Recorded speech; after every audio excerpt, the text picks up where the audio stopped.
Mga tiktropa, ready na ba kayo for more happy time? Eto na, makinig kayong mabuti dahil ang mga tiktropa nating Marites may natisod na namang issue online. Yes, kumapit na kayo dahil... Eto na nga! At dahil magagaling na artista mga bisita natin today, ang kwentuhan sasamahan natin ng aktingan. Si Jelly ang gaganap na ating letter sender na si Mama Ruby. Dear Tiktropa, tawagin niyo na lang akong Mama Ru. Mama Ruby. Yan ang nickname sa akin ng anak ko dahil ang sabi niya, lagi na lang daw akong nagmamarunong pagdating sa buhay niya. Eh paano ba naman kasi? Ganito ang ginagawa niya. Ano kaya to? Babe, Babe, anong gusto mong gawin today? pwede bang something na low-key lang? Low-key? Babe, teka lang. Ay, aray ko. Ano yung low-key? Ay, susi. Susi ba yun? Pasensya ka na, wala akong dala.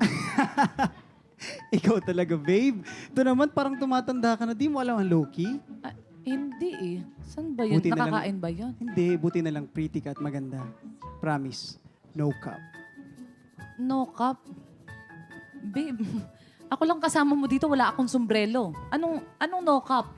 Ano ba yun? Hindi, as in legit. Yun yung ibig sabihin nun. Yun pala Pansin yun. niyo? Hindi sila nagkakaintindihan, di ba? Oo. Kasi itong 30 kong anak, jumawa ng bagong graduate sa college. At heto na nga, Ano yung bakit? Ano yun? sikreto na pa sa akin. Ako! Nalaman ko na lang ng minsang, Sis! Uy! I miss you! Ang tagal na natin di nagkikita. Kaya nga, ako kasi busy ako sa pag-aalaga ng anak ko. Mabuti na lang talaga ngayon. Graduate na siya ng college, Oo. so medyo nakakahinga Ay na. naku, good job ka dyan, Mare. Ako naman, hinihintay ko lang na mag-asawa yung anak ko. Kasi medyo tetrentahin na siya. Ay, ganun ba? Yeah. Ma! Oh! Ma, you're here. Musta po? OMG! Luwa. Anak ni Janice! Ang pogi! Ay, laki mo naman. na! Siyempre, mana sa mami, di ba? At may girlfriend na yan. Yes.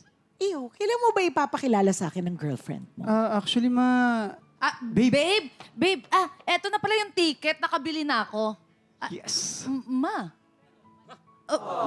Teka lang, ang ginagawa mo dito, ma?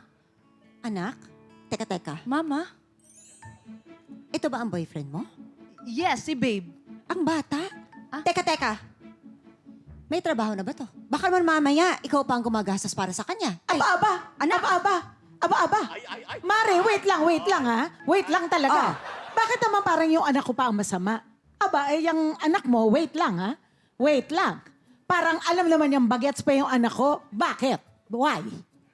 Anong bakit? Bakit? Yan ba ang tinuro mo sa kanya? How? May anak? How? De Carabao! How dare you? Kung ganito lang talaga ang gagawin nila sa'yo, aba anak, mag-walk out na tayo. Ay, You don't deserve this. Ma, don't touch me. Ma, Anak, gusto ko lang ipakita sa'yo. Sino natatouch sa'yo? Ano Wala pa lang. don't touch you? Ha? Ma, kung kakapitan mo ko, wag mo nang ituloy. Ay, Ha? Kasi, mawalang galang lang po, my future mother. Ma, and my future ma, matanda na ho kami. At may sarili na po kaming pag-iisip. Nagmamahalan kami ni babe. Di ba, babe? Age doesn't matter. Tamang-tama ka, ma. ayun na nga mga tiktropa. Gusto ko naman maging masaya para sa anak ko. Pero kaya ko bang suportahan yung gusto niya? Yes, madaling sabihin na age doesn't matter. Pero totoo pa rin ba to? Pag anak mo na ang involved, nagmamahal, Mama Ru. Ayan. Ay! Magandang tanong to. Yes, maraming ganyan, Kuya Kim. Hindi, tsaka medyo binata talaga ng anak ng mga guest natin ni Janice. Anong masasabi mo? Ako para sa akin, ang importante lang, i-explain nyo ng maigi sa mga magulang nyo. Kasi sila naman yung unang-unang maaapektuhan at magugulat. So as long as you explain it properly at sabihin nyo na nagmamahalan, totoo naman yan. Hindi mo naman Tatanggapin mo. mapipigilan example, yan. si Kyla umuwi sa bahay mo. May kasamang boyfriend niya. Ang boyfriend niya, 55 years old. Sumagot ka. At nag-explain po sa Siguro inyo. ganito ang sagot ko. Wait lang. wait lang. Wait lang. Ilang wait yan? Mga ilang wait? Matagal yan. Madami. Mga taon. Madami. Taon na wait. Taon to.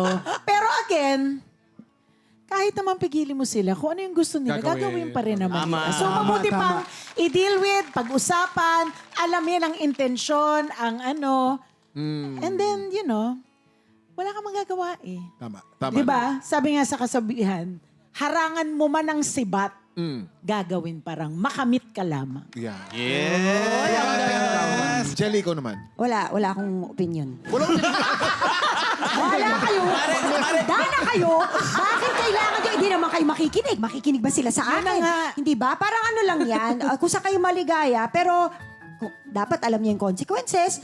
Kung hindi mag-workout, nasaktan kayo, move on. Pero as long as you are going into the relationship with your eyes wide open, why not?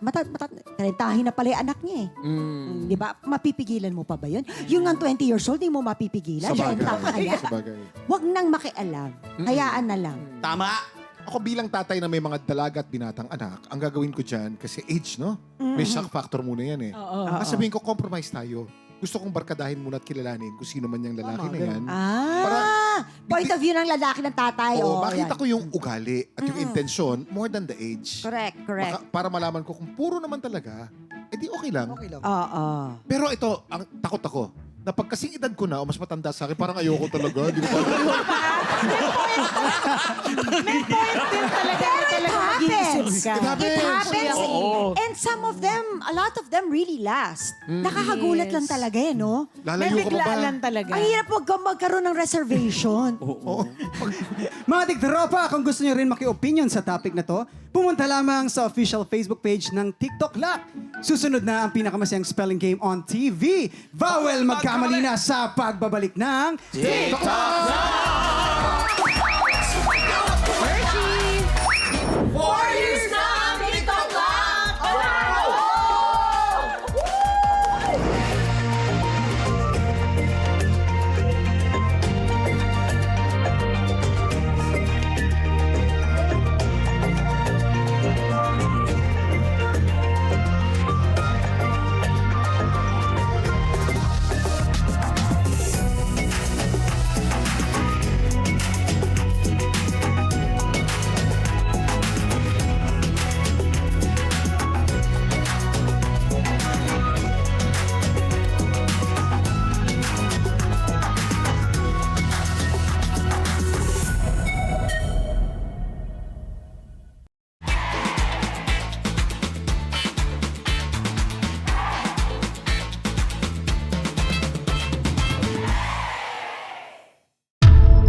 Tiktropa! Pinanood mo hanggang sa dulo itong video na to? Very good ka! For more happy time, watch more TikTok Lock videos on our official social media pages and subscribe to GMA Network official YouTube channel.